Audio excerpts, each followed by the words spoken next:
কোনো উন্নয়ন নেই। ওই লক্ষ্মীর ভান্ডার আর ওই ভাতা দিয়ে মনে করছে উন্নয়ন, ওটা উন্নয়ন হয় না। পরিবর্তনের ডাকে সাড়া দিয়ে ব্রিগেড ময়দানে আপনারা এসেছেন। হ্যাঁ। আপনি কি পরিবর্তন চান? হ্যাঁ, অবশ্যই চাই। কেন পরিবর্তন চাইছেন? মমতার দুর্নীতি আর হচ্ছে গিয়ে আপনার কোনো আইন মানে না, এটা দেশের রাষ্ট্রপতিকেও অপমান করে। তেনার মতো মুখ্যমন্ত্রী, অযোগ্য মুখ্যমন্ত্রী আমরা বাংলায় চাই না। তৃণমূলের পক্ষ থেকে রাজ্যে একাধিক থেকে উন্নয়নের পাঁচালী ছড়ানো হচ্ছে। কোনো উন্নয়ন নেই, উন্নয়ন হয়নি।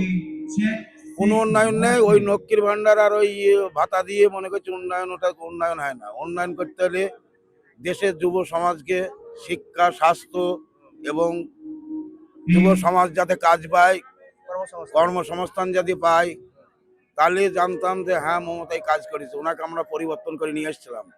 উনি এখন আমাদের দূরে সরিয়ে দিয়ে ওনার মন মতো খেয়াল খুশি মতো কাজ করে। এই জন্য আমরা খুব খুব মর্মাহত, খুব বেদনাহত। আইন কারণ বলতে কিচ্ছু নেই। মুসলমানদের অত্যাচার, হিন্দুরা বাস করতে পারে না, কথা বলতে পারে না, এই হচ্ছে মমতার ইয়ে।